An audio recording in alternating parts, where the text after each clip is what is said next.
tries to do. So, Yeah, he's gotta have someone there to help him. so we've got Megan. Just want to make sure I got everybody written down. Myself, Mary. I don't see John yet. Is John on yet? John's not on yet. Wendy just got here. Yep, got Wendy. There's Andrew. Joe Topham signing in. Excellent. And Dawn.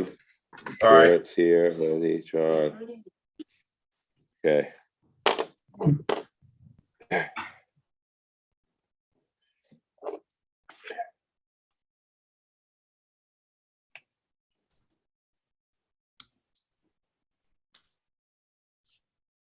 Hi, Raisha. Oh, Do you hello, want- everyone. How are you? Fine, thank you. Good to see you again. This is your second or third meeting now? I can't remember. I think it's your third. Yeah, it's actually my second meeting. Second, okay. All right. Let's just give John a couple more minutes, Megan. Does that make sense? Okay. It does. And Leslie just texted me. She's having some difficulty signing in, but she is on her Coming way. on. Okay. Thank you. Andrew, can you hear me all right? Yes, I can. Yep. Okay.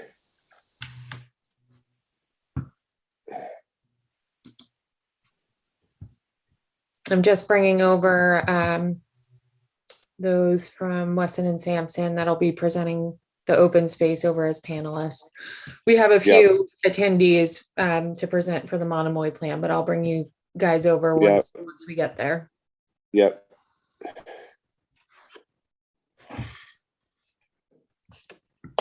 You didn't get any messages from John, did you? He would tell you if he wasn't coming on. I haven't heard from him. I'll shoot him a text. Okay.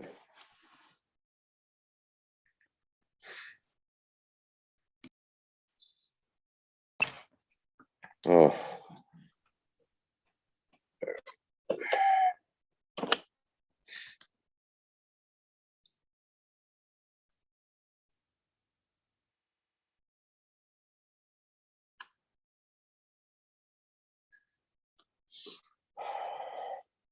Okay, well, let's just start the meeting and John will chime in when he comes on. Megan, is that okay?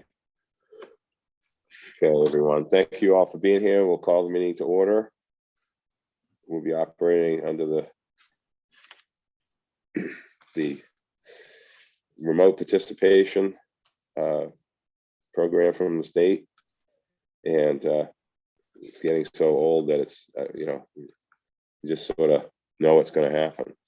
So thank you all for being here, and I'll accept a motion to approve the agenda. So moved. Mr. Chairman. Is there- Yep. Yeah. Well, we have a quorum. Do we have a quorum? Okay, yeah. All right, then We I'll should. second that. We got two, 1, 2, 3. Oh, wait a minute. Hold on. Dawn's not on yet, is she, Megan? No, but we have 6. We have you, That's Nat, 6. Bert, 1, Barry, 2. Mary, Joe, and Wendy. Yep. So we have 6. Okay, sorry. Lost track of the count. So don't any of you go anywhere. No. So I'll accept the motion to approve the agenda. Who made that motion? Wendy. All right, Barrett. Is there a second? I'll second it. All those in favor? Mary, Aye. Barry, Aye. Bert, Aye. Wendy, Aye. Joe, Aye. Chair votes aye. Thank you. Okay, so other comments for anything that's not on the agenda? It's not, anyone out there, Megan? Besides the guy from Weston and Sampson, and anybody from BPAC on? Just so I know ahead. No, not yet. Okay. We Okay. have a couple people for the Monomoy area plan, but Yeah. Yes, I know that. Yeah. Okay. So we'll anyone we'll start off with the Andrew will talk about the at-large continued issue. Would you like to explain that to everyone? Sure. So, Mr. Chairman, we had no one had submitted a request for the at-large membership. And at this point, we're not sure about Jack Gardner, about whether he's going to come back or not. Unless you have an update for us, Mr. Chairman, No, other than John, his son, has texted me a couple times, Jack's condition. And at the moment, there's no change. So we're gonna have to talk to him a little bit more in the coming days. So the new deadline for expression of interest is Friday, July 8th. So. Okay, perfect. All right. Next item. Kind of wanted to wait for Don to be here, but anyone want to make a motion to accept Don Hill Holgate for this year from the county? So moved. Second. All those in favor? Mary? Aye. Aye. Barry? Aye. Bert? Aye. Wendy? Aye. Joe? Aye. And the chair votes aye. Up next, Bert is back on for another term. I Motion- believe so. motion They to- nominated me. Did they? No one wants to do this, Bert. So. Motion to accept the appointment. And I'll Yeah, second. so- Thank you, Mary. All those in favor? Mary? Aye. Barry? Aye. Bert? Do I need to abstain? No. No. Aye. Nope. Aye. Wendy Aye. and Joe Aye. and Wendy, did you say aye? Okay, Aye. and chair votes aye. Thank you. And we will be waiting for the appointment from Concom next meeting. Okay. We're going to continue the officers to the following next meeting. And Andrew, do we need a motion for that? Or can we just go through that line item? I mean, Motion, it's on the agenda unless there's any objection to that, but yeah, okay, being short 2 members, it makes sense to continue that. yep, exactly. And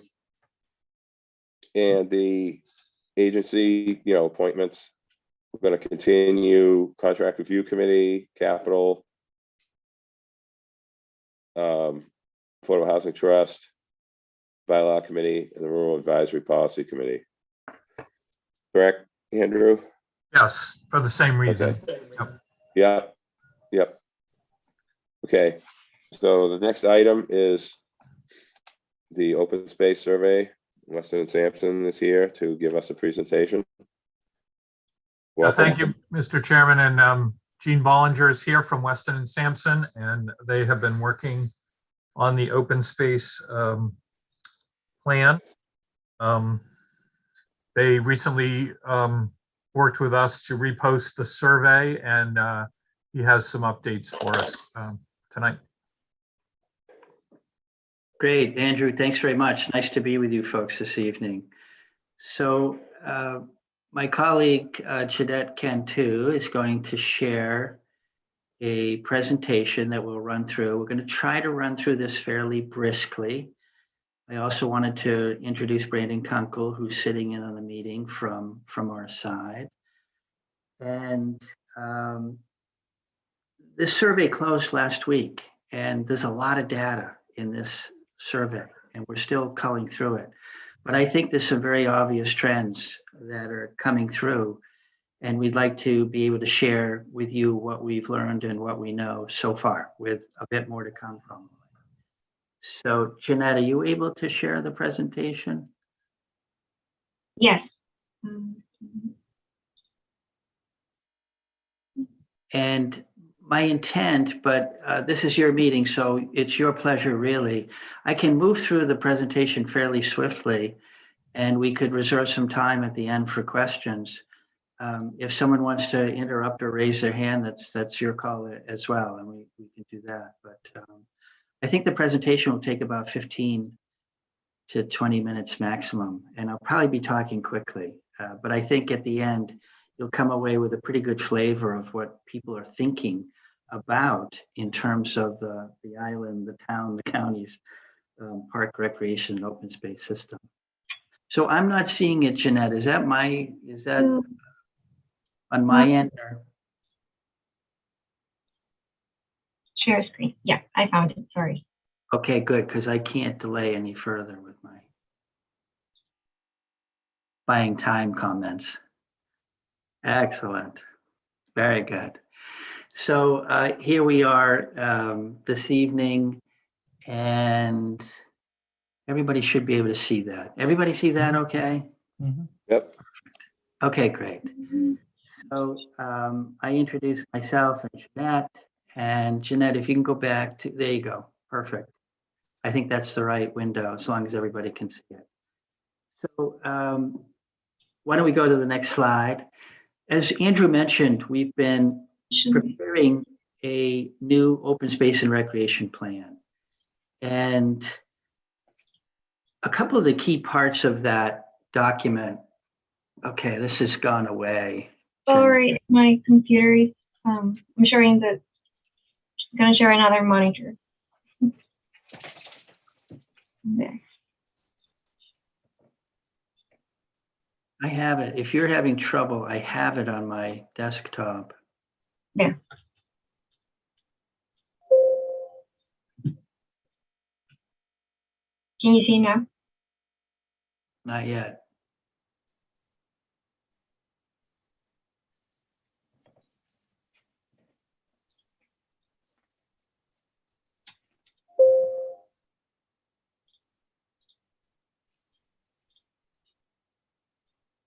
You can see your nice background. There we go.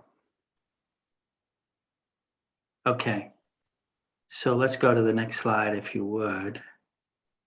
All right. So, there's parts of the open space and recreation plan that really rely heavily on public input. And there have been a number of interactions. There's actually been a number of surveys that have been conducted in recent years, and they're all valid and they can all be used to sort of flavor the open space and recreation plan. And part of the task is to identify really a community perspective when it comes to the park open space and recreation system that serves the community. And what I mean by that is really identifying what some of the needs are, what some of the preferences and priorities of residents might be, identifying what some goals and objectives might be. And the most important part of the document is what's referred to as the 7-year action plan. And in that action plan, you identify a series of actions that help to meet some of the needs and aspirations of residents when it comes to making modifications, improvements, adjustments to the way the community delivers park open space and recreation service to the residents.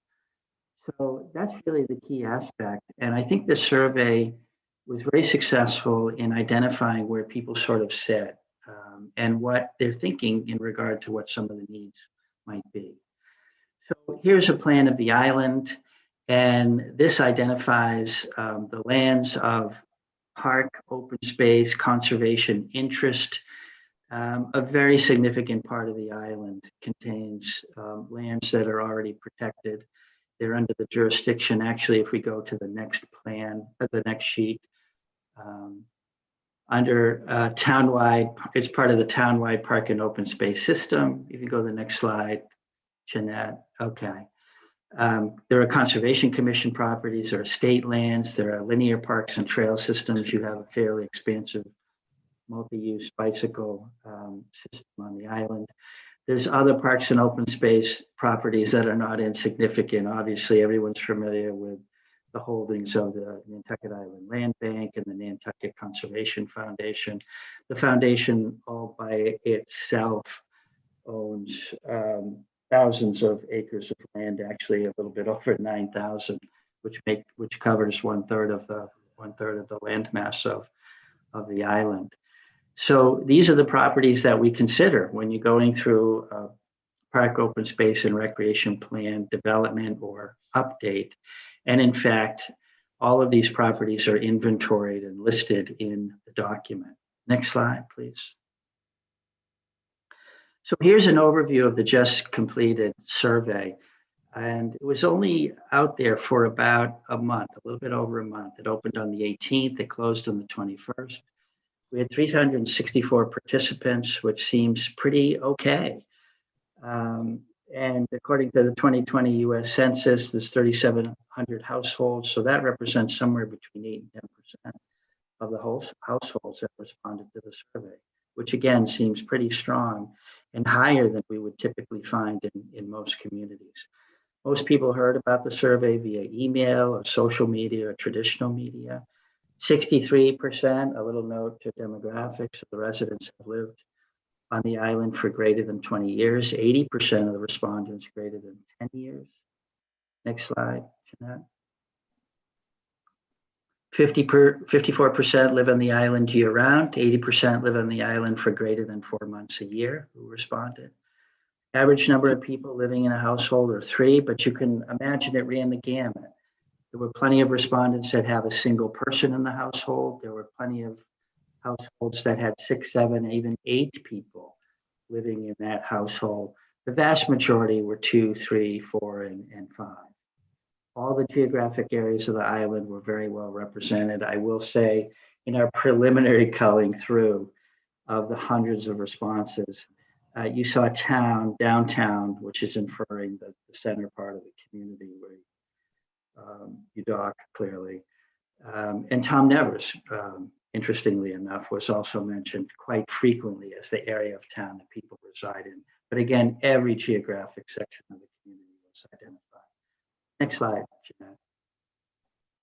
Jeanette. There were 1,050 individual responses to various questions. So a lot of them were check a box and give us an answer, but a lot of the questions allowed people to fill in their own thoughts. So having just closed at close of business on Tuesday, we're still working through that data, but we've developed some initial thoughts about what the trends seem to be. The next slide. No surprise, particularly you're capturing an audience that might have a strong interest in park recreation open space assets. 99% of the respondents said that park recreation open space assets are significant importance to the community. How do you feel about the following statement? Your neighborhood on the island is adequately served by the town's existing parks recreation open space system. You know, the good news is that many people feel that they are well served. But there's a note here that a third of the people don't agree with that, which means some improvements can be made. And I think that's what we should take out of this response. The next question is quite similar. How do you feel about the following statement? Your personal recreation needs are met by the town's park recreation open space system. So these are all the assets combined on the island. And again, the good news is a lot of people feel like their recreation needs are well supported, but then slightly less than a third of respondents feel like some improvement can be made. The next question. We asked people, what are the sites that they most often visit? There's 1,500 responses to this single question. So these are some of the trends that we've seen, probably not a huge surprise. And one of the things that we've been aware of throughout the process is that people absolutely embrace, love, celebrate the open space assets that are set aside for public use and enjoyment from a passive recreation perspective. So in fact, the Conservation Foundation properties, the land bank properties, other town properties that are mostly set aside for preservation of natural resources, wildlife habitat, and provide passive recreational opportunities. But lots of references to beach properties, no surprise, dog parks, bicycle accommodations, golf courses. I've actually never had so many responses in a community focused on the golf amenities that are already existing and the possibility of providing even more enhanced golf amenities. Children's playgrounds, tennis courts, pickleball courts. Now you're starting to get into facilities that provide active recreational opportunities. And individually, Tom Nevers was mentioned quite frequently, the Tom Nevers Park facility. A lot of times it was mentioned in the sense of needing attention and needing improvement. Delta Fields and Noberdeer, two other prominent properties that provide active recreation facilities, not mentioned that frequently, in all honesty. Next question, next slide. Indicate frequency of your park or open space visit. 60% of the folks are visiting their favorite places or their array of favorite places 3 times or more a week. Next slide, please. What time during the day do you most often visit? You can see that it's spread out during the day, but the majority of people are visiting in the noon to 5 p.m. time frame. Next slide. If you would like to use parks, recreation, open space facilities, and resources in Nantucket more frequently, what are the reasons you do not? I actually have to take my glasses off to read this as the print gets pretty small. People don't know the locations. Too crowded. Conditions are poor. Lack of adequate, I believe that says actually restroom or bathroom accommodations, unleashed dogs. Those are some of the reasons why people are not visiting the assets more frequently. Next slide, Jeanette.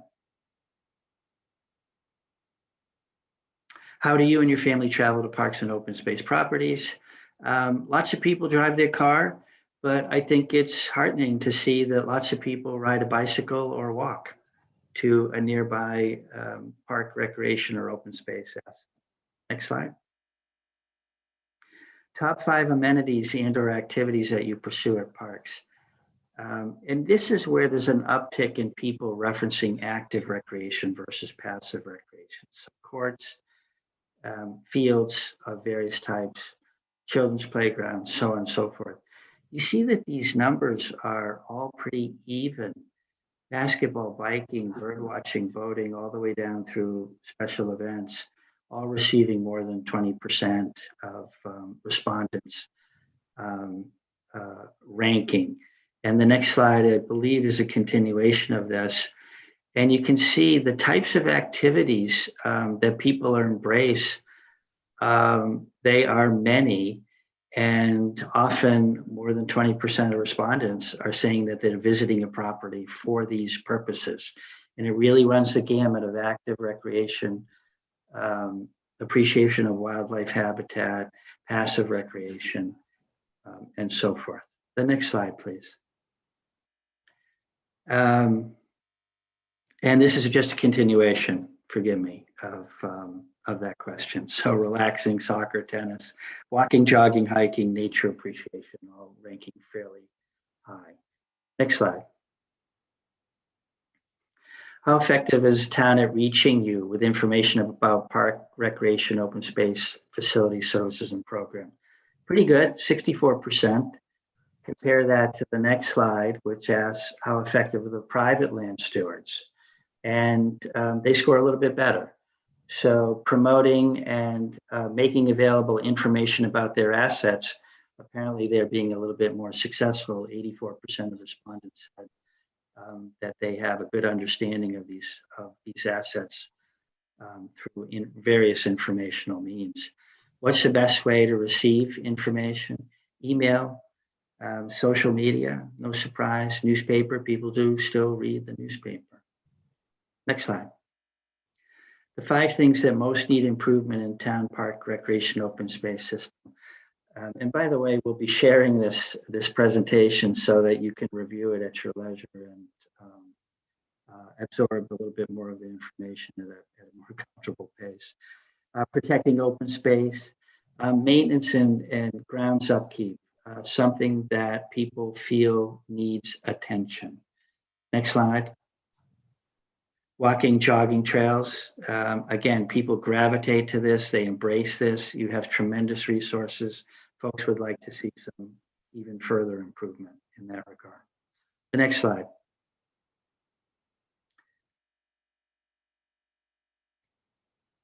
Lots of other choices that we gave to people, and none scoring as high as some of the earlier ones. Next slide, please, Jeanette. What additional active use amenities would you like to see? Tennis courts identified. Next slide. Pickleball courts, not a surprise. We're seeing that communities across the Commonwealth. Additional bicycling accommodations, golfing, driving range scored quite high. Children's playgrounds. What additional passive use amenities? Walking and jogging paths, hiking trails. You see a theme here throughout a lot of these questions. Picnicking facilities, wildlife observation opportunities, boating and kayak launches, seatings, benches in the park and recreation assets that allow people to hang out comfortably for a bit. Trash cans repeatedly identified as a need in the system. Next slide. Specific to improving experience, again, there's 150 responses and we asked for 3 from everybody. So there's 450 plus that we're wading through. And again, some continuing themes, maintenance, trash receptacles, dog waste receptacles, scoring by far the most hits in the responses. Trails, paths, bicycles, signage, meaning interpretive signage that conveys information of historical interest, educational interest, environmental interest. Parking, golf courses, again, scoring high. Active recreation, meaning playgrounds, courts, and fields. Tom Nevers mentioned specifically all by itself in regard to maintenance and improvement of facilities being needed. Next. 3 most critical needs. Again, this is numbering almost 600 responses total. Golf courses, maintenance and cleanliness is bicycle, active recreation, beach access and parking. A lot of times it's tough to gain access to the beach. Parking is quite limited. And other accommodations to get there safely may be lacking. Why don't we skip to the next slide? How do you feel about the following statement? The town should construct new active recreational facilities, protect additional open space and natural resource assets. You can see that if you go back, scoring extremely high, highly favorable is the continued belief by town residents that the town should be aggressive in protecting open space resources. Next slide. Some others, this is acquiring, beyond protecting, but acquiring additional lands of conservation and wildlife habitat interest. Highly favorable or in favor, the vast majority of people. Develop more water-based recreational amenities, also scoring quite high. Next slide. The bicycle accommodation scoring very high consistently. Nature and historic assets at various properties, improving them, also scoring high. Next slide. And then walking and I believe it's hiking / jogging accommodations, all scoring high. All the passive recreation, all the habitat protection, natural resource protection scoring very, very high. Next slide. So these are the components of the open space plan. There are 11 sections. We're really talking about providing additional flavor to part 7, the analysis of needs, and then synthesizing that and adjusting and fine tuning the goals, the objectives, the 7-year action plan, which we will do as an outgrowth of this survey and the responses that we've received. The next slide, please.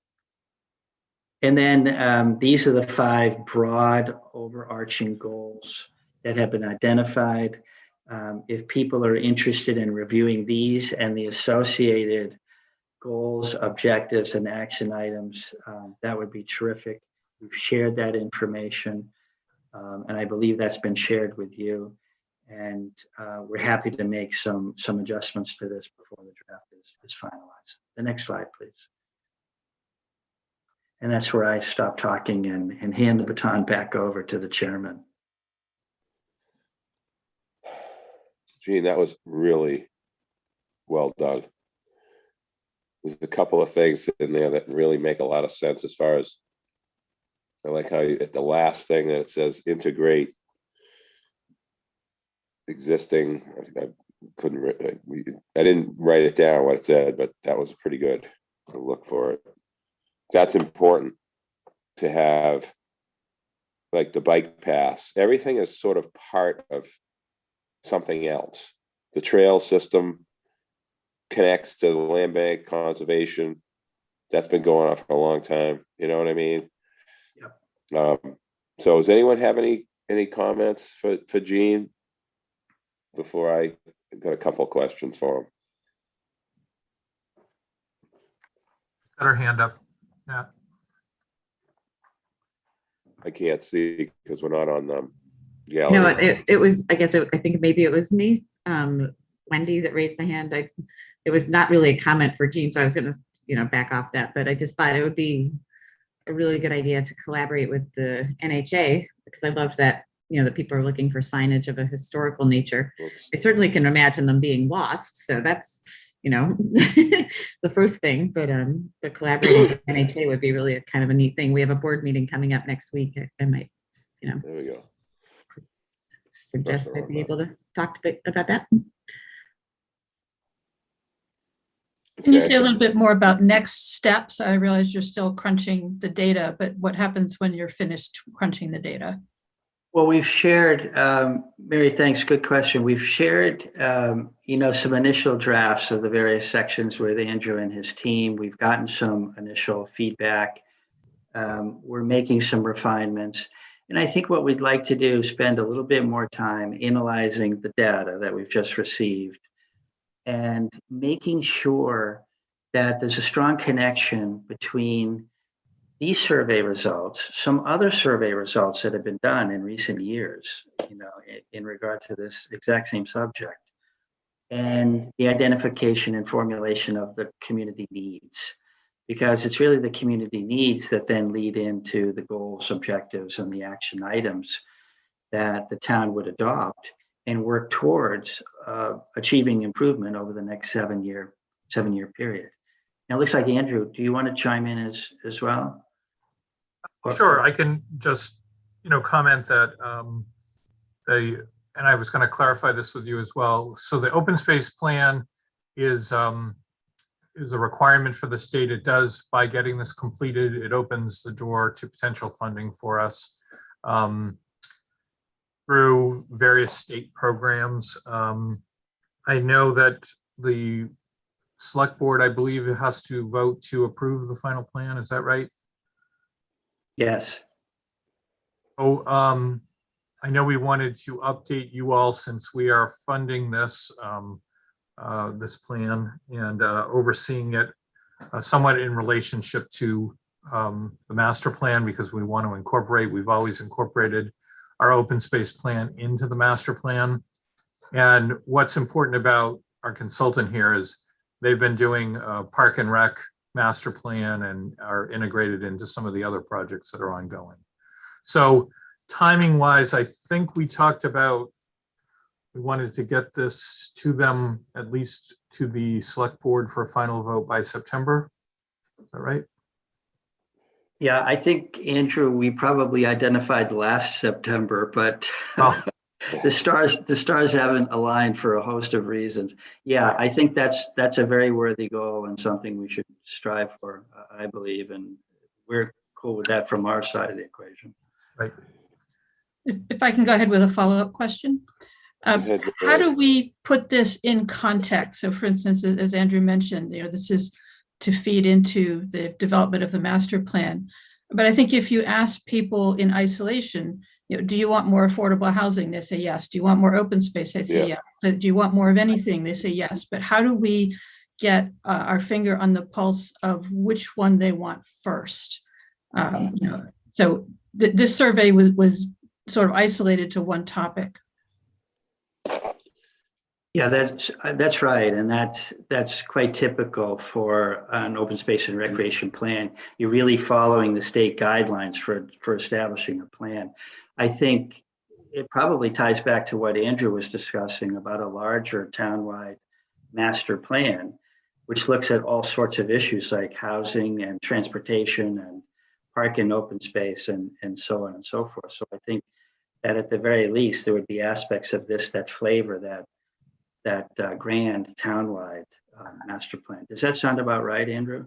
Yeah, and I do, there's, again, the analysis that, that you'll do based on what what various people have said. And I think it's tied to another contract that we're going to be talking about, which is the build out analysis, which, we've been looking where there's vacant land next to existing resources. And that's part of, I think, some general identification of open space acquisition priorities as we're coming up, as well as potential zoning changes and other aspects that are going to come out of the master plan, the final action plan for implementation. So it's going to kind of all gel together. Various pieces, there's a little more time spent with the various pieces. I think you'll see it all coming together.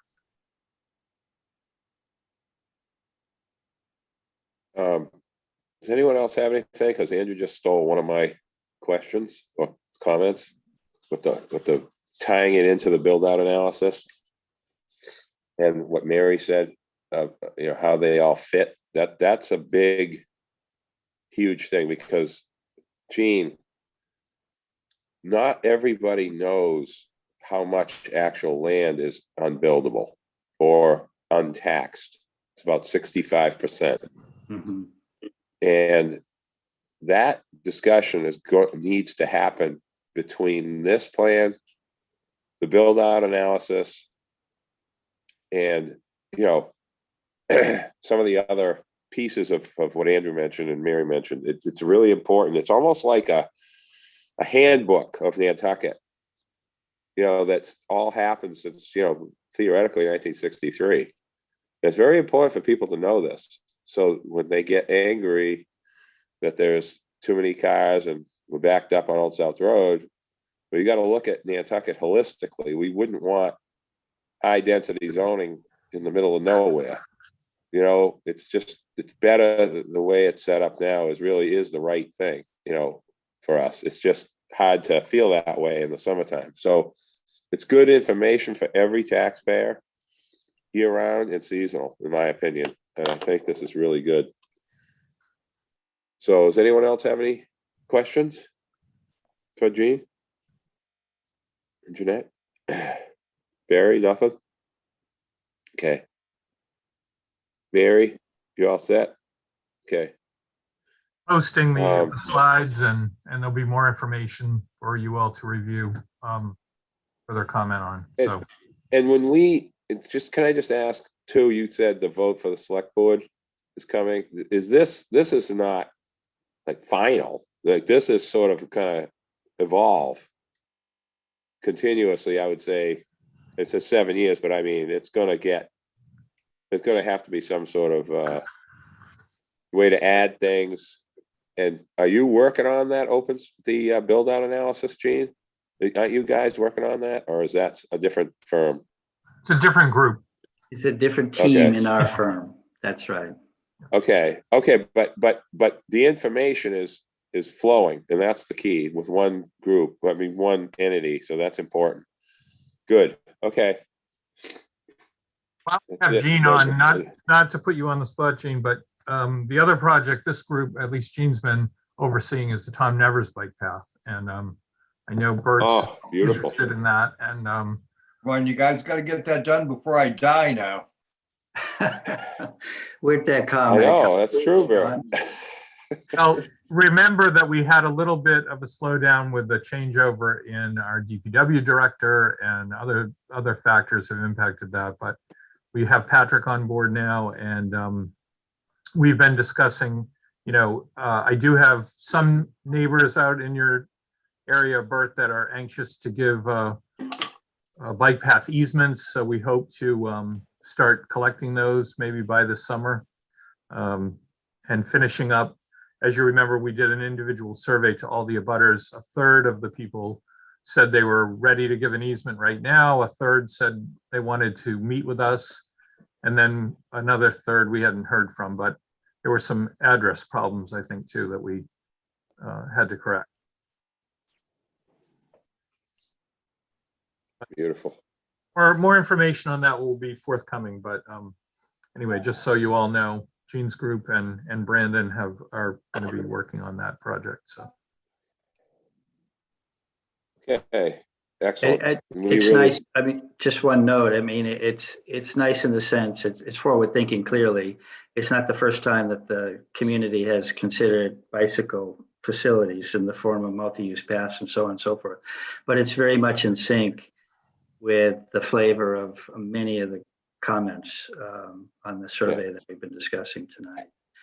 And this is really just a part of the equation in regard to the total open space and recreation plan. And as I noted, it's used to flavor about 3 or 4 of the different sections that make up that larger plan. And there'll be an opportunity for the Board of Selectmen to review and approve. And Andrew, just noting that typically it's the planning board and or the equivalent commission in a community that must also sign off on it and approve it, as well as the regional planning agency. So those are 3 entities that ultimately would review the final draft document, which goes way beyond the survey that we're presenting. Thank you, Gene. Does anyone else have any questions? Do we need a vote, Andrew, for this? Or Nope. Okay. Just information. Okay. Yep. Okay. So the next item is the extension of the Weston and Sampson contract. This is for the build out analysis. So this contract would expire as of June 30th. We're asking you to extend it to December 30th. The funding comes from our DLTA, District Local Technical Assistance from the state. And we're about at a 50% mark in terms of billing. So I'd ask you to vote to extend that to December 30th. Okay. Anyone want to make that motion? I will. So moved. Second. Thank you. All those in favor? Mary? Aye. Is John on, Megan? Thank you, Chair. Yay, John. Yes, I have John. A little tough technical difficulties getting started, but we're on. John got in at 5:24 for the record. Perfect. Okay, John, I got you down next, so I'm going to check you off for Aye. Barry, Aye.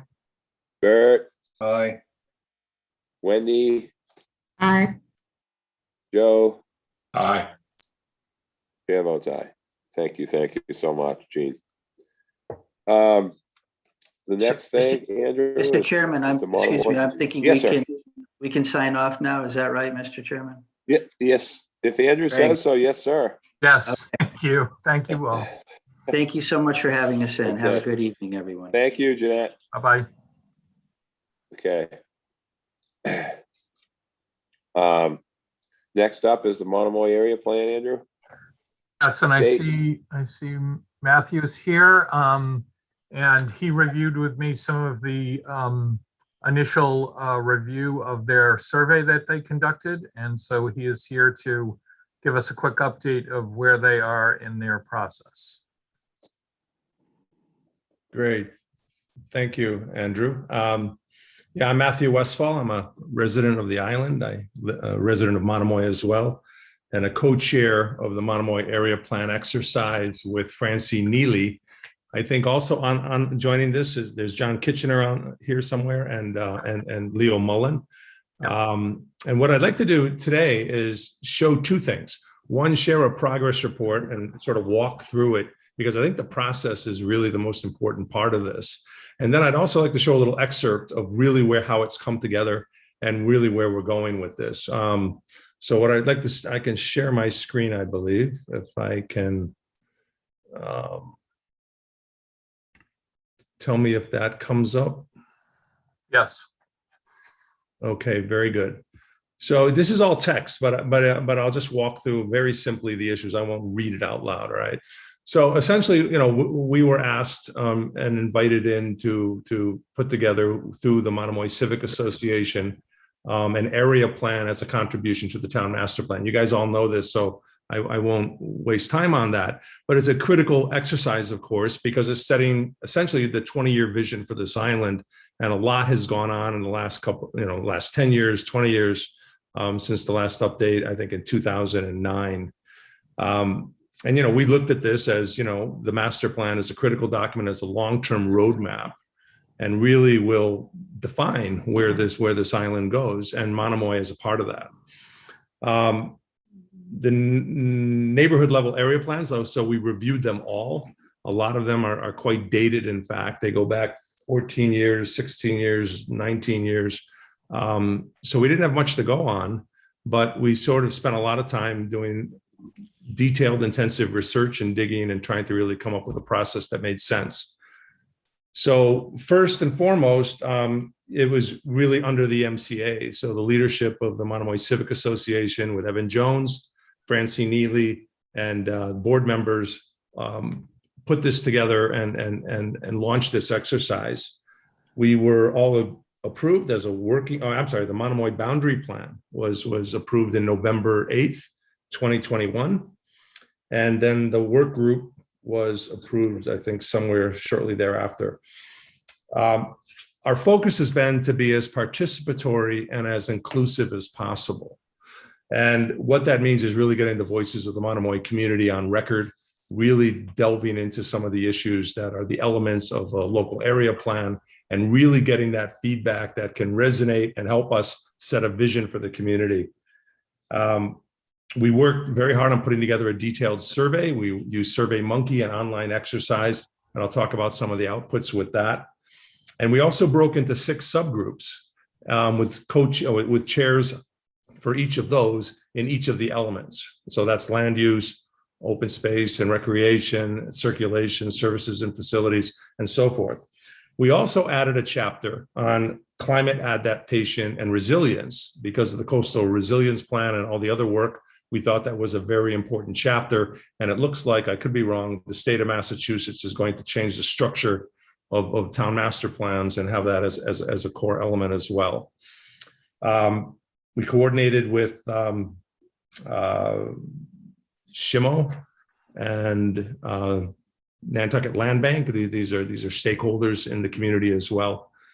And with that, the idea was really to get that from that survey exercise, derive that direct input from the community and put together something that's a compelling and actionable vision for Monomoy. And we're looking at a horizon line of 20 years. We spent a lot of time not focusing on, hey, we want this, we want that, the town should do this. It's not that. It's really a vision of where we need to be holistically over the long term and in the context of what's going on within the island. And I guess the idea here, yes, exactly, to strengthen and preserve the island's culture, image, character, and unique sense of place. With that, we had 5 considerations that we put forward before we started this exercise and to really frame it.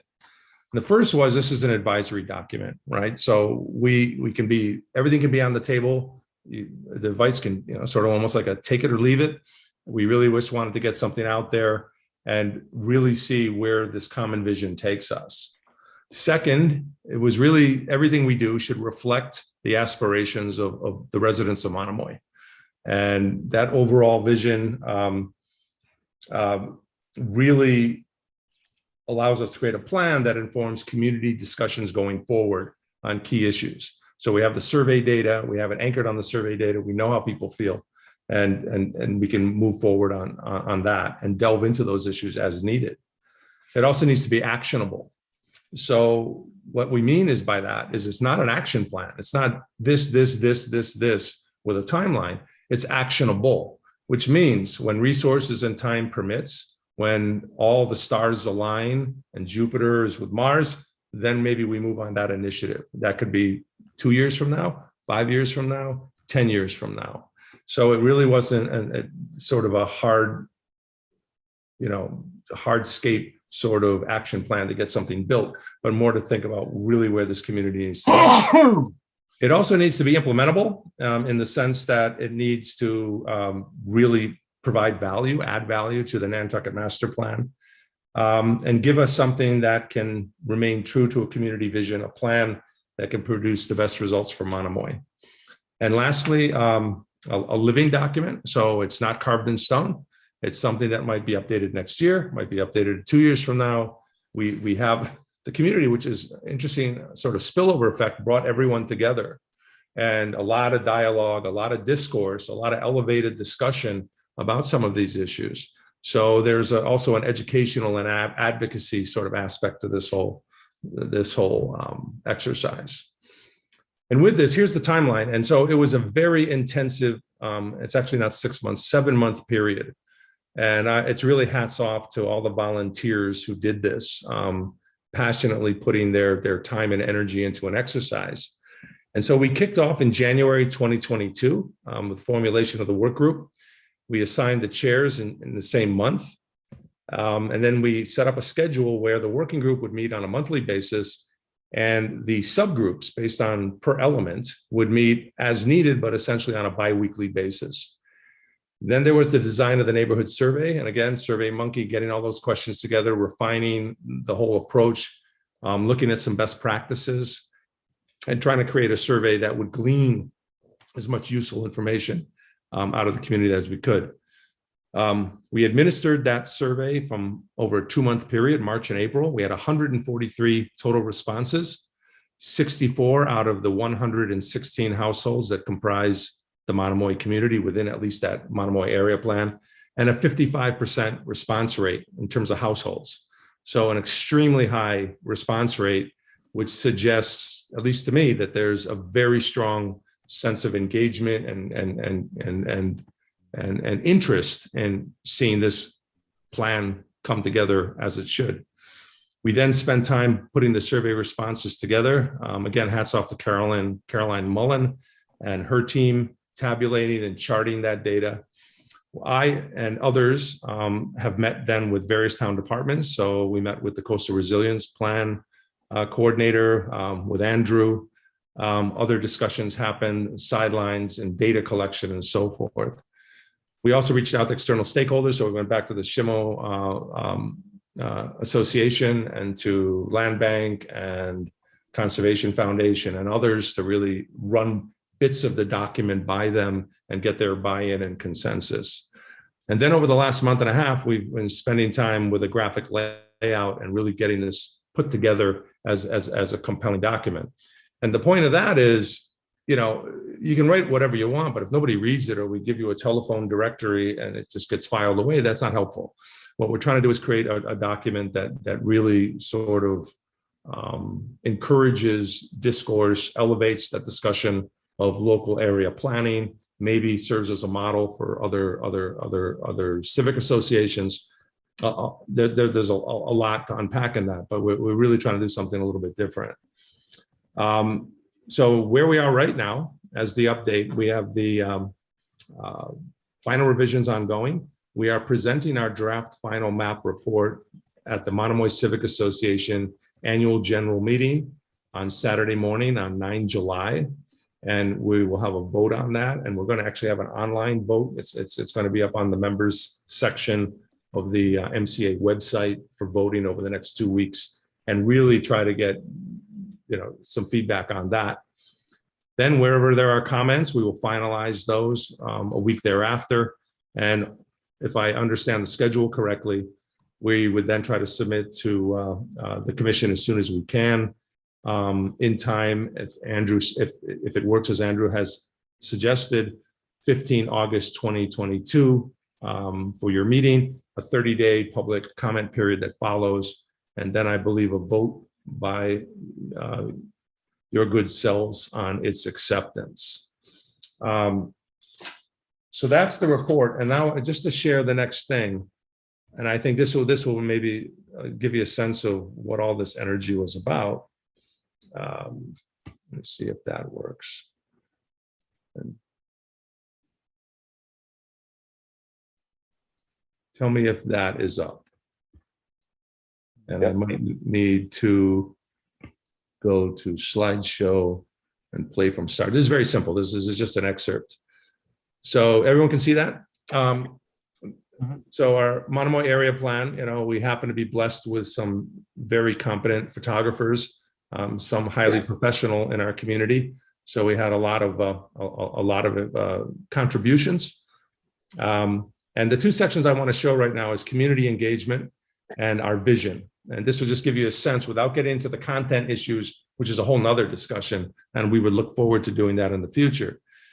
But community engagement goes back to the survey. And the idea with the survey was really trying to do something different, frame the issues and concern, anchor the entire exercise in the voice of the community. So we collected basic demographic information, and you'll have all this very soon. Looking at where people are from, looking at the time that they spend in the community, how many are islanders, how many are seasonal residents, et cetera. We look at their time spent in Monomoy, their satisfaction with living in Monomoy, how the community has changed, who's registered to vote, really trying to get an understanding of who this Monomoy community is. This is interesting. So I'm just going to show 3 slides. It's sort of content related, but one word to describe Monomoy now. This is a word cloud, right? So these are all 164 responses. Everybody chose a word. Now we did a little editing to line it up because everyone had different words but they're synonyms, right? But essentially everyone says Monomoy is peaceful. And if you can look in there, you'll see wonderful, beautiful, serene, gorgeous, safe. And people, that's really how the community sees its community. Harbor view, pristine, sunset, and so forth. And then what is the one top concern that you see in Monomoy? And it's a catch-all, and Andrew and I discussed this a little bit, overdevelopment. And if you really look at what that means, that covers everything from congestion to speeding to construction, showboat homes, aggressive builders, water quality, commercial, short-term rentals, and so forth. But all of that in a gamut, just that the community is changing with these sort of exogenous forces that are transforming the community and the island. So I think overdevelopment was interesting. And then this is probably the most interesting and it's also the most mundane. One word describes the future of Monomoy: stay the same. Very few people want to see change in this community. They don't want to see any zoning changes or a town overlay with zoning. Don't want to see different things happening in the community related to zoning and residential use. Less traffic we all wish for, right? Protecting wildlife, protecting some of these very unique habitats that we have within Monomoy. And then the second part of this is the vision. And again, this data-driven visioning process anchored in the survey allowed us to really sort of find some touch points that define what this community wants to be. One, we see ourselves as an engaged and proactive neighborhood community. And Monomoy being unique and beautiful, it's worth protecting. And live in harmony with one another and with nature, create a human settlement distinguished by its beauty, unique character, and sense of identity. Second, committed to resilient and sustainable pathways. And this is looking at everything from coastal resilience, habitat and wildlife protection, land conservation, energy efficiency. And in fact, one of the key findings was an agreement for the community to try to achieve net zero and lower our carbon footprint to zero and be the first community on the island to set that as a benchmark. It's something that needs to be worked on, something that won't happen immediately, but it's out there. Third, a sanctuary for protected wetlands and wildlife, really taking into account the creeks and what that plays in terms of coastal resilience, the role it plays, some of the endangered species we have here. Really, we have and a focus on actually increasing the amount of conservation land within the community. Responsible stewards of the environment. So we're not asking other people to do this for ourselves. We're saying we do it for ourselves. And we affirm a land ethic that recognizes land holding, both public and private, as a form of stewardship. And this looks at, we're responsible for actually protecting the island and natural communities here and preserving this community for future generations. So we choose to remain unique through a development pattern that reflects the predominance of natural conditions and characteristics over human intrusion. Big words, but essentially, it's really up to us to make it happen. And then finally, preserving our low density, low impact residential community character. People apparently like the unpaved roads. They like the lack of other development. They are happy with how things are currently maintained, and even with some of the non-conforming land uses that violate zoning and other ordinances. So that again was the vision, and just another sort of slide to show you. So this is sort of where we're going with this. So I'll leave it there, and I'm happy to answer any questions. We're very excited to get this to you. It's been a very exciting exercise that has revealed a lot of the community, a lot about Monomoy as a community to us, because I think a lot of us weren't really aware of really how special this place is. So thank you. Whoops. Thank you very much for that. It's very particular. Well done. Andrew, do you want to make any comments? I mean, I could, make the meeting go all night, so I'm not going to do that. That's for sure. So I do have a couple of comments for Matthew, though, but go ahead, Andrew, you're muted.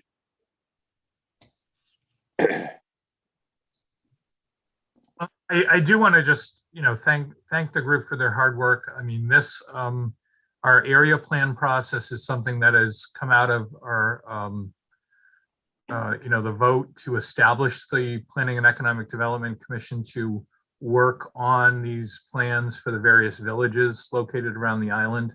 And it's a process, I think, started back, Barry, I think you were part of the original group that really looked at this. And and I think each time we do it, it's what we find, and I'm happy to see that there's more neighbors engaged, more neighbors sort of educated about, all of the various laws and are thinking about the future.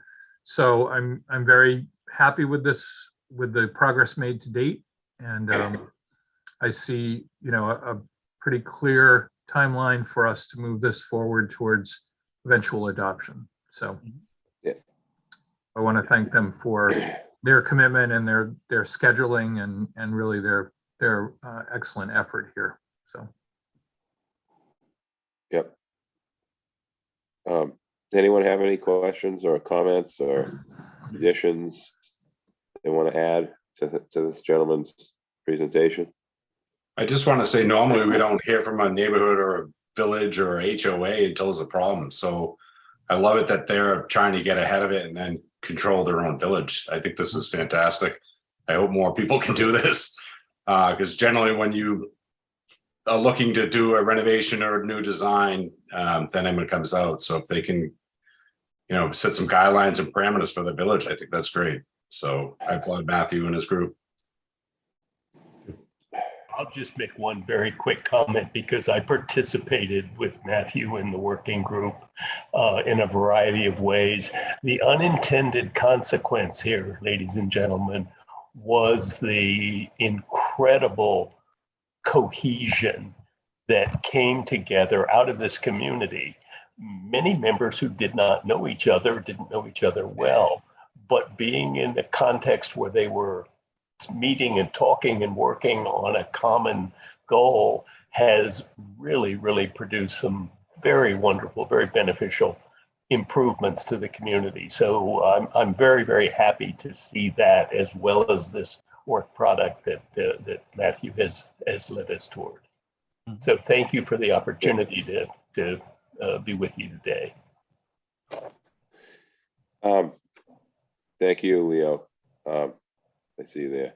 Can I just, Andrew, I just want to make a couple little points to these gentlemen. One of the unique parts, and I know you've been told this at some of your private meetings you've had, you're one of the very few areas that had the right zoning before, things started blowing up. Okay. And LUG1 was the greatest gift that you had without actually probably realizing it. And that's what's out in Shimo, behind, out Pippin's Way, down Gardner. It's all LUG1, which is a nice lot that works for, 7% ground cover. You get to do a lot of things. But that Monomoy area was sort of a mini Surfside with the paper street mess. Not as bad, not that, but the good thing, it didn't have the wrong zoning before you see what you see now. Okay, all the redevelopment that's happened. I've been around a long time. Been Lovelaces. I mean, those properties, those old ones out there. I mean, it was a sort of a quid-knit Surfside sort of area for years, and a lot of the houses have been moved, torn down, etc. So you're sort of preserving what you've already done. All of you people have done to your neighborhood. You've redeveloped it kind of on without any, it just happened by itself. But I think some of the stuff that you have in here is all sort of relative to some of those crazy roads like Boston Avenue, and there's some kooky mailboxes. I don't know how they make deliveries in some of them places out there, man. That's a nightmare. But that is an area that's sort of kind of like staying the same with change at the same time. And I see that. Sewer got extended a little bit. It really needed to. We've been able to keep things pretty much the same on like Brewster and Cathcart. So I appreciate what you've done. I think it's a great thing. It's staff certainly appreciates all your efforts. And so thank you very much. Thank Does you. anyone else have any questions for them? Comments? Mr. Chairman. Yes, go ahead. Barry, Yeah, sorry. thanks. I appreciate it. I just want to say thank you very much. You've managed to start working on a plan that I believe is comprehensive. It's nice and cohesive. It maps very nicely to the elements that we lay out in a master plan. So I'm pleased with where you've come to so far with that, and we view these area plans as very vital to the community, because it gives us the sense of what is it the neighborhood's really looking to have as their vision, not only for where it stands today, but what the future is going to hold in store. So great work so far, and I just really want to be one person to acknowledge that from you all. Thank you. Thank you. Thank you, Barry. Does anyone else have anything? Or we continue? Nat, it's Do you John need- Kitchener. oh, Can I make yes, one sir, comment? go ahead. Yeah, I Yes, just sir, wanted go to. ahead. Okay, I wanted to just add something to what Matthew said about the work group. I was part of that, and what I loved the most, Nat, was this: the work group was made up of year-round residents, seasonal residents. I'm a year-round resident. Debbie is a year-round resident. Steve Lineback. So we had not only just year-round residents, but a couple of people that have lived here a long time in Monomoy, a long time. And it just really added a lot to how the work groups work together and the topics that we found ourselves talking about. And it was a beautiful thing, actually, to be a part of. Appreciate that. It's good. I mean, this is like I was saying before, it's sort of, I remember when they started building, we didn't call them trophy homes in the late 80s. They just were nicer houses. But I remember when all that started, and it was just one at a time here and there. And now they're recycling around. But the key to this area is the zoning was the right zoning, which is so unusual.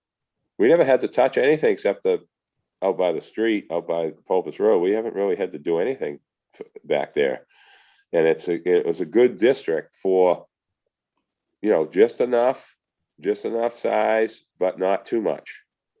And it didn't blow up with sewer getting brought down. It sort of stayed the same. And there was already water down there. There's a fire hydrant down at Cathcart. Been there for years. So anyway, does anyone else have anything before we continue? Andrew, do we need to vote to accept this, or is that this is just an update for now, right?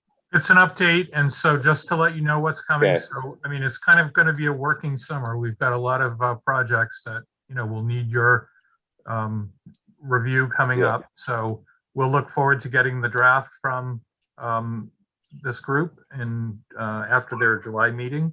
We'll discuss it again probably in August, and then schedule a 30-day comment period, and then probably vote in September. Okay, very good. And All right. listen, again, Leo and Matthew and the other gentleman that was on, we really appreciate it. You sort of fill in the role that staff would have to do. I was on a few area plans, and it's a lot of work. And this is really impressive. We can hire somebody if you're available. Yeah. Some interns from Monomoy. Yeah, right. We got some people who will sign up for that, I think. Yeah. But it's great. It's great working with all of you. I just think this is wonderful. I'm very pleased with how this is going. Thank you. Thank you, Will. Okay, Andrew. So the next item is BPAC. Really happy to see this on the agenda. This has been a long time, kind of resetting after COVID and some confusion. So, Andrew, just a question. Sure. Oh, go ahead. No, I have a question. I just want to make sure I'm correct. Is we appointed all these together? Yes. As I recall. Yes. Okay. So I just want everyone to know this, because there's new people that haven't been here that might not know that we did that. It's been what, 3 years, 2.5 years, I believe. So do we need to go through the names, Andrew, or well, what would you like to do? We have 6 applicants for 6 positions. So unless Yep, there you go. No, I'm I'll really make a happy motion about this. I'll make a motion to appoint the 6 people listed on the agenda to the 6 open seats on the BPAC committee for a term of 3 years. I'll second it. There's a second. Thank you, Joe. All those in favor? Mary? Aye. John? Aye. Barry? Aye. Bert? Aye. Wendy? Aye. Joe? Aye. The chair votes aye. Thank you so much. That's great. And can I add a thank you to all the applicants, both those that are returning and those that are new? I think it's a nice mix that we have. And I appreciate that all the seats are filled on the first try. Yep. Excellent. Is Patrick on now, Megan? Yes, he's here. Thank you. How you doing, Patrick? Hi there. How's everything going? Figuring this place out yet? Working on it. Yep. Gonna take a while, Patrick. I have a couple of things. It takes about 12 years, so I hope you hang around. Oh, thanks. Most definitely. Okay, so you're up for the UPWP. Can you just give us an update? Sure. We'll try to keep these 2 items really brief. There's 2 items on the agenda related to the Unified Planning Work Program. Last time we kind of went through the presentation about what the UPWP was. This time the 21-day comment period has ended for both an amendment to the FY22 UPWP as well as endorsement or potential endorsement of the FY23 UPWP. Now, a little clarification here. Commissioner Longacre is keeping me honest. There was a small error in the packet. So both the subject headers say FY22, but please note they are two different years. One is an amendment and the other is endorsement of the 23 UPWP. So in terms of the amendment, we did not receive any comments related to the amendment during the comment period. And the amendment has been conditionally approved pending your endorsement from MassDOT. So if it should be your pleasure, the best next move would be to make a motion to endorse the amendment. Anyone have any questions, or I'll accept the motion? Barry, you got a question? Just one thing, I think it's also inherent upon us too. There was a public comment period, which is closed. So do we should officially do that as well too? Am I correct? Or since that was posted with said dates, are we good? I think that the posted public comment period was for receipt of written comments. It's my understanding we still have to open and close a public hearing today to formally vote on the UPWP. Right. Okay. I knew there was some formality that we needed to do with the public just to make sure we're good here. So, Mr. Chairman, through you, if we could just open the public comment period, that would be appreciated. Okay. You want to make a motion, Barry? Yes, sir. Is there a second? I'll second it. Mary, Aye. John, Aye. Barry, Aye. Bert, Aye. Wendy, Aye. Joe, Aye. chair votes aye. Okay. So what are we doing next now, Patrick? You're muted. Motion Now to that- endorse, is this correct? Not, Yes. Now, Yes. now that you've opened the Accept or adopt? No, endorse. Okay. Sometimes there's different words for these things. We have to be sure what we're saying. So I'll accept a motion to endorse the UPWP. So moved. Second. All those in favor? Mary, Aye. John, aye. Barry, Aye. Bert, Aye. Wendy, Aye. Joe, Aye. chair votes aye. Thank you. And Patrick, the draft UPWP for 2023. Yep, same process for 2023. Thank you, Commissioner Rector, for helping us out with that one. So again, we're closing the comment period as well as endorsing the document. Couple notes, MassDOT did provide us comments. We've updated the document that was in your packet based on their comments. There were some minor administrative adjustments. Actually, a note about the adjustment process the UPWP added, as well as a request to update voting members. And we also received that request from Commissioner Longacre as well. So we'll update that table with the members who are present tonight, who are involved in the endorsement of the actual document. Okay. I accept the motion to close UPWP comment period. So moved. Second. There's a second. All those in favor? Mary, Aye. John, Aye. Barry, Aye. Bert, Aye. Wendy, Aye. Joe, Aye. and chair votes aye. Thank you. Thank you, Patrick, getting us through these things. Okay. Your update? Sure, quick Gotcha. updates, most definitely quick updates, what's going on in terms of transportation planning on the island. Some things to be aware of for the group. The island was previously awarded 2 different federal land access program grants for a side path on Wawanet Road. We're working to advance that. We'll also be applying for more funds for that project on August 1st is the deadline for resubmission. That cycle rolls around every 3 to 4 years or so. And this year, Massachusetts has 2.2 million available. We're hoping to get some resources from that pot.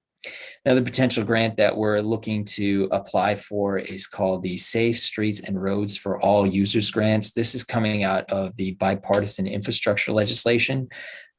So there was a notice of funding opportunity released for this. The idea is to, similar to the open space plan, create a comprehensive safety action plan that will basically open up the potential for funding opportunities down the line for the island for actual engineering grants. A couple other projects that we've been working on. We're continuing to coordinate with VHB, who's the contractor on the in-town bike path, thinking about next steps for how to move that forward. We did have a couple of different feasibility studies done in 2018. In that time frame, we want to pick that back up and move those forward. We'll be doing some staff will be doing a field visit to the Mill Hill Park area tomorrow for the Mill Hill connector. We've also advanced comments with Beta on the Sparks Williams Pleasant Complete Streets project. And we're working with our contractor GPI to move forward the Milestone Bike Path project. There's some work to be done with the state related to permitting. So basically that's the main rundown of things that are happening in terms of transportation planning. I'm happy to answer any questions that you all have about other items that may have come up related to transportation. It's good news. Anyone have any questions for Patrick? Pleased to hear about this milestone thing and that little, you're talking about the little continuing up behind Island Lumber, right, Patrick? That's correct. It's that stretch that will continue, that basically will connect that Pulpus down to the Rotary. Yeah. Yep. Awesome. I won't bring up Walwinnett and Tom Nevers, but that's a great, you just mentioned Walwinnett the last meeting or the meeting before, I can't remember which one. And boy, I'll tell you what, if you can get those things done, it's going to be a miracle. Because that road, the three most dangerous roads on the Nantucket, Quidnet, Walwinnett, and New Lane. And I'll tell you what, you're not going to have a bike path on New Lane, but we might be able to do something someday with Quidnet. I don't know, but that is bad. Prospect Street is pretty bad. Yeah, but there's ways to fix that. That can get fixed pretty easily with some small old school improvements. And there's also one more little nugget that you might find in the stuff you're looking through, Patrick, in old capital requests. From the Inky Mirror to Newtown, there was a proposal to put an 8-foot muck path from the little bus stop there on the right when you pass the newspaper. There's a little sort of bus stop there, and there's plenty of room for this. It's like nothing. There's nothing in the way. I think we have the layout completely ours, and that was something that kind of came on and off Capitol, and but you could see that now as being that could maybe fit into the Newtown road improvement project, because that will keep bicycles from having to ride in the road to get to fairgrounds or have to cross that weird sort of 110-degree sort of crossing there that you have to do. It's kind of crazy, but just thought I'd throw that at you. I know that's in Mike's stuff from the past somewhere in some computer. So anyway, thank you very much for the update. Does anyone else have any questions for Patrick? Okay. Thank you, Patrick, very much. And thank you, by the way, for working with traffic safety and some of that Coffin Street thing you're sort of weighing in on. That's good. That's a wrinkly little weird Nantucket thing. Then you're handling that correctly. So thank you for that. So Andrew, the next item, annual review. So the next item is my annual review, which is a little bit late. Normally this occurs in February, but again, the same thing happened last year. Part of the reason was, and I know that some of you experienced the technical difficulties trying to go on the town's review site. So anyway, that has caused us to not have a complete compilation of all the reviews. But at this point, it's important to move forward at the end of the fiscal year here with that I've made, which I think is within budget and certainly deserved. So I'm happy to answer any questions. There's a memo included in the packet if you have any questions. A clarification question. The memo says the raise is effective July 1st, 2020. So is that intended to be a retroactive adjustment or is that a typo for 2022? Sorry, it's 2021 should be. 2021. Correct. Okay. Retroactive to that. Catching these typos. Yes, it is retroactive. Okay. Does anyone have any questions on the on Andrew's valuation? I did mine on paper, Andrew. Ended up being easy, like the old days. Paper versions, we have electronic versions. We have. I don't know what to say. Too complicated. Just print the paper and do it at home and see you later, you know? So, does anyone have any questions or comments? Otherwise, I'll accept a motion to approve Andrew's annual raise performance review. I'll make that motion. I'll make the motion, Mr. Chair. Just noting the correction on the date, please. Thank you. Mary, you want to second I'll that? second Mary's motion. Oh, okay. Okay. She had the Thank right you. one with the correction. It's a correction. There you go, John. Thank you. All those in favor? Mary? Aye. John? Aye. Barry? Aye. Bert? Aye. Wendy? Joe? Aye. And chair votes aye. Thank you very much. Well, thank you, Andrew. Okay, so we have the next item is the discussion of Leslie's contract. so, Mr. Chairman, about a year ago, the commission voted to extend Ms. Snell's contract. And at about the same time, there was also a performance review completed by me. There was some confusion that I will take responsibility for in the personnel action form that was submitted at the time, which I think for efficiency, we thought we would merge it together. And that turned out to be not efficient. And so we had some issues going back and forth between town administration and myself. So what this personnel action form that's included in your packet, it clarifies again that Ms. Snell, we approved an amendment to her contract, which added 2%. And then later there was an amendment which gave her a performance increase. One of the, I guess the concerns was there adequate funding in the budget to cover that?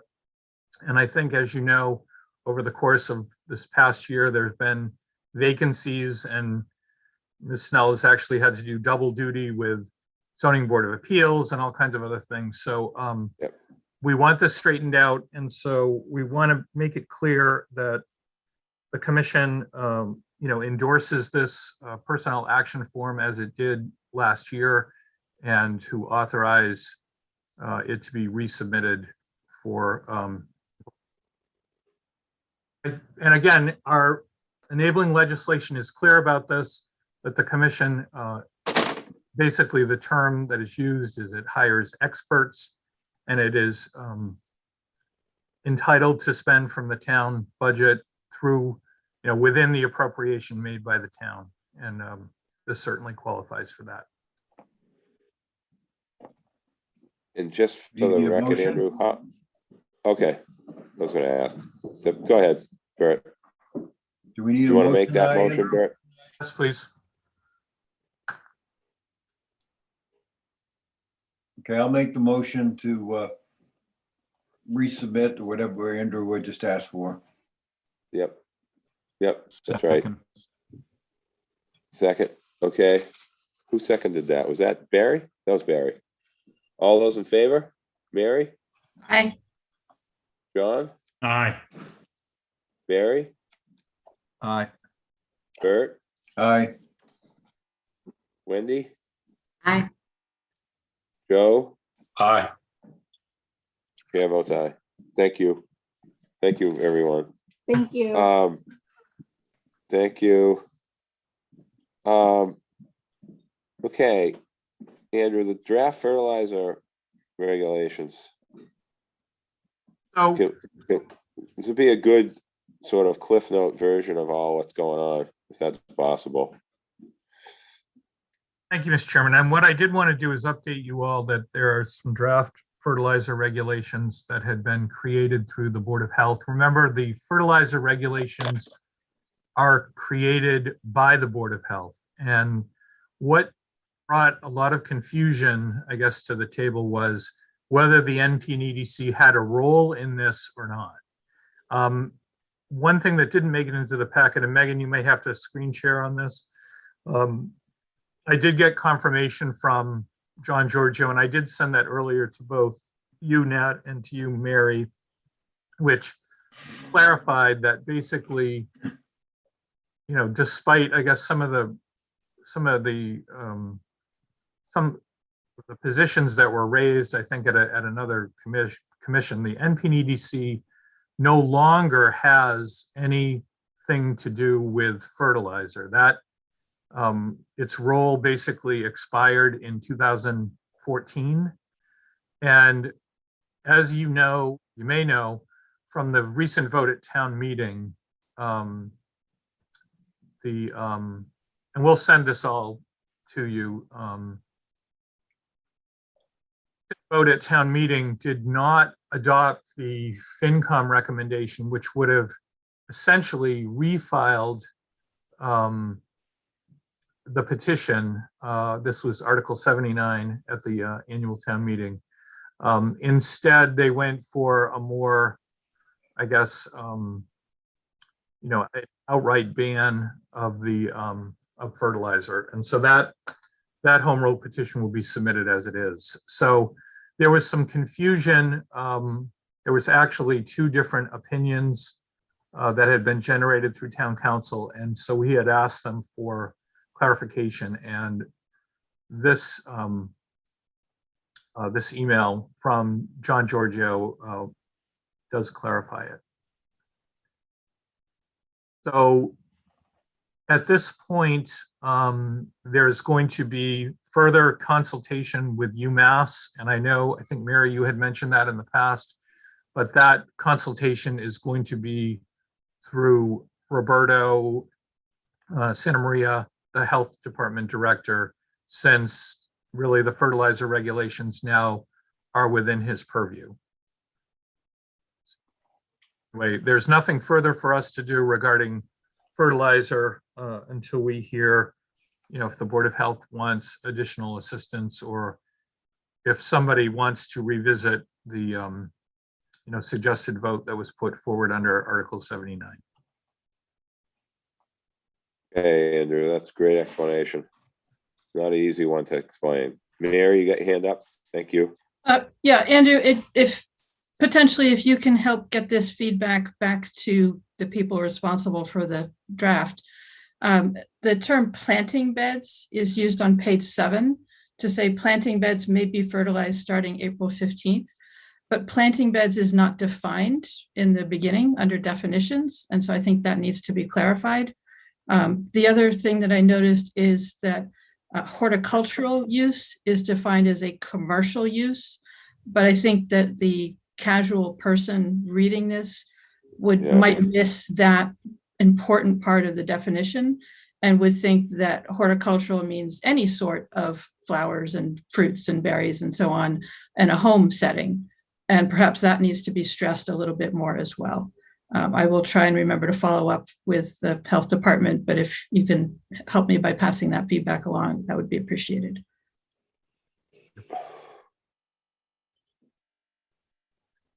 Andrew? Said, sure, that's Maybe- great, thank you. Yes, I will do that. This is good information, Andrew. I really appreciate the work that's gone into this with John and, you know, just kind of cleaning this up, figuring out how this all got to where it did. And this is important. So how we got mixed up with Cape Cod and the vineyard, etc. Does anyone else have any questions on this? Before we, do you need a vote, Andrew, for this, or is this something that we just sort of as an update? This is an item that we had discussed, and it's here just to kind of close the loop on that. So anyway, is there going to be any future, discussion with Roberto or Jeff or something at our meeting, or is that pretty much all set now? at this point, it's in a future meeting, Andrew. I mean, at this point, it's pretty much all set, but I mean, we certainly could invite them back, at some point for an update if these rules advance. So. Okay.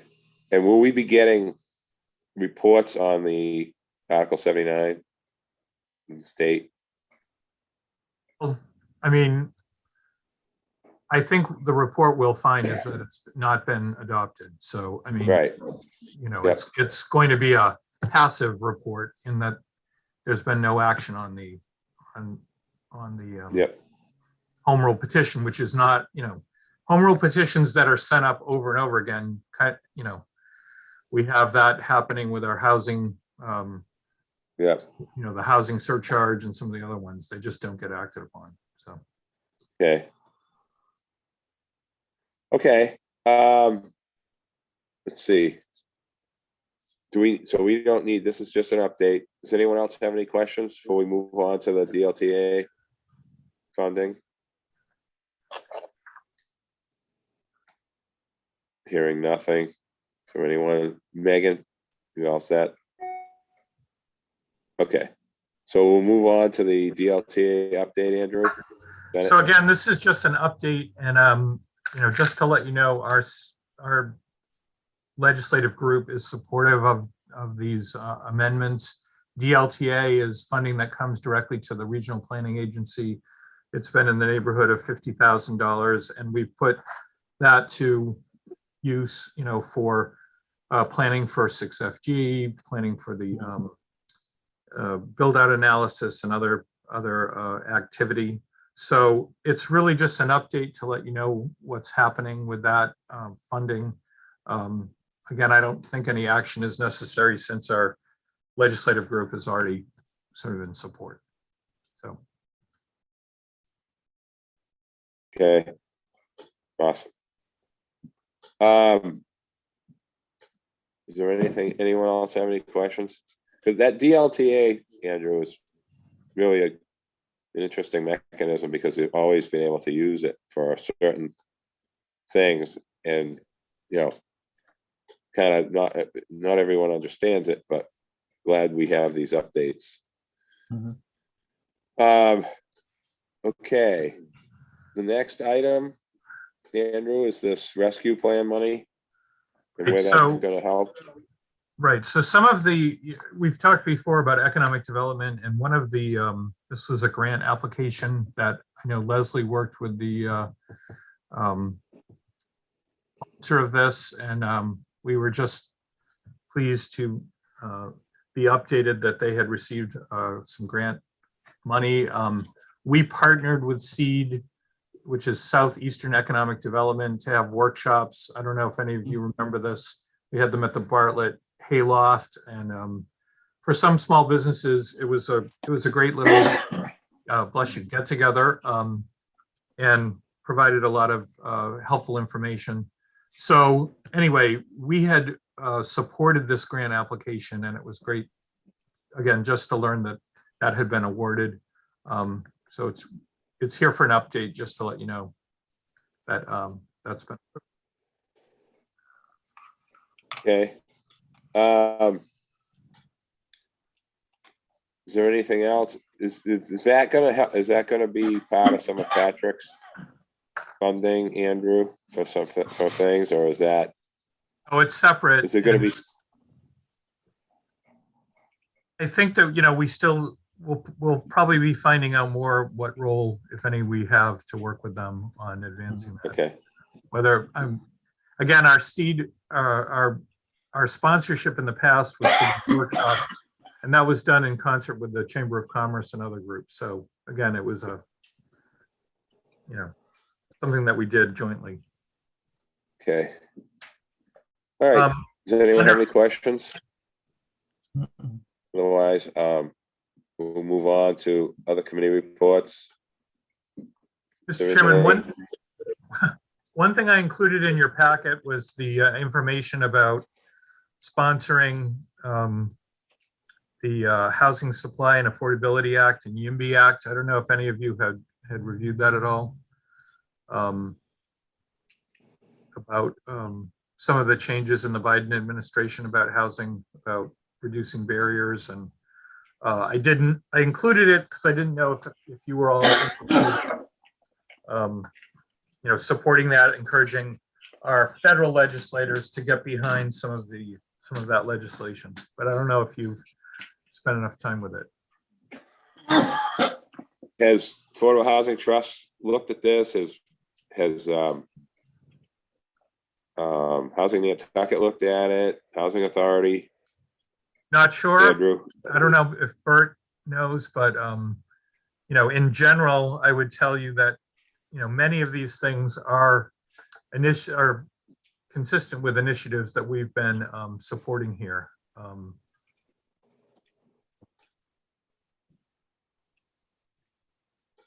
Okay. Well, hopefully everyone gets to review this and figure this, see where we fit into this. I mean, we've definitely have our own, initiatives that are working, Andrew, but like, if there's something that can help us, I would think we would have the door open. So,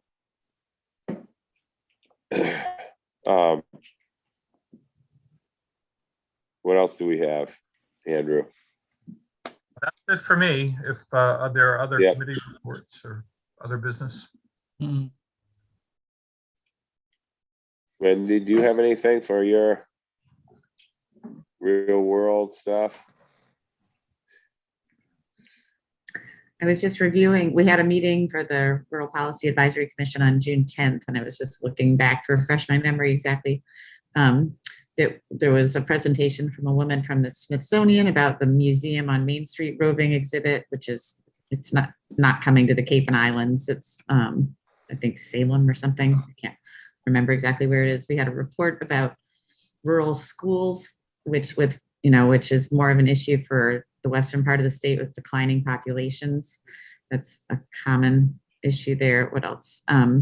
We talked about the importance of meeting with the governor candidates to stress the importance of rural issues to up and coming, to get that on their agenda as early as possible.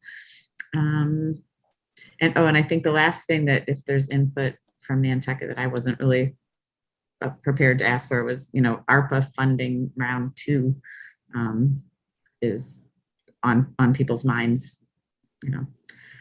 trying to, I guess, lobby for everybody's fair share of that, which is aside what we normally talk about here. So, but it did occur to me that I should actually, as I was looking at the minutes, do we get the minutes from the RPAC? Like maybe to Megan Trudell? I guess I was assuming sort of a more of a legislative background communication than maybe takes place. So I can make a better effort to make sure those minutes make it, if that's appropriate. Funny that I'm now thinking this a little bit late, but better late than never. Certainly happy to get the minutes on record for, for us here and for the public here. Okay. I guess I'll take that as my action agenda item. is there somebody that can email staff that you have the email Yes. address? Yeah, I'll just that would work. ask on their end to make sure that happens. Yeah, Once it's approved, Okay. once the minutes are approved, which often has a little bit of a delay, but okay. Okay, so does anyone else have anything? Mr. Chair? Yes, Mary. I'd just like to extend a welcome to Joe Topham for joining the Oh, my God. NBC through the planning board. That's all right. Thank you. I had it written down at the beginning of the meeting and I completely forgot, Joe. And your background is so enlightening that whose boat is that? Is that like Arthur Hawks's boat, or whose boat was that behind you? My grandfather's. Oh, is it really? Yeah, that was the Gladys Mary going around the point. Yeah. That's fantastic. Jeez, I love But thank that. you. So, Mary. all right. Does anyone else have anything? Andrew, do you have anything? Bert, there you go. Yeah, just a point of information. Over at the Housing Authority, our executive director, Renee Seeley, has submitted her resignation. And for the last 5 years, we've approved a raise for her, and the state turns it down every year. So finally, she's just had it and is going on to another job that actually does pay. Wow, that's unbelievable. I just don't understand it. You know, we should be the ones that set her salary, not some bureaucrat in Boston. Yeah. Yeah, that's terrible. She's been doing this for years. Yeah. See, some of the stuff from the state just doesn't fit here. Like we have that with the steamship. Salaries are ridiculous. It's stuff that's unexplainable. Yeah. You know, it's like Nantucket is, so much different. Someone to be here versus somewhere else. So, all right, everyone. Anything else before we adjourn? Thank you all for coming. Motion to adjourn. Thank you. Second. Thank you. All those in favor? Mary? Aye. John? Aye. Barry? Aye. Bert? Aye. Wendy? Aye. Joe? Aye. Chair votes aye. Thank you. Thank you, everyone. Thank you. Thank you. Thanks, everyone. Take Good care. night. See you guys. Patrick, take care. Hey, all. Bye all. Okay.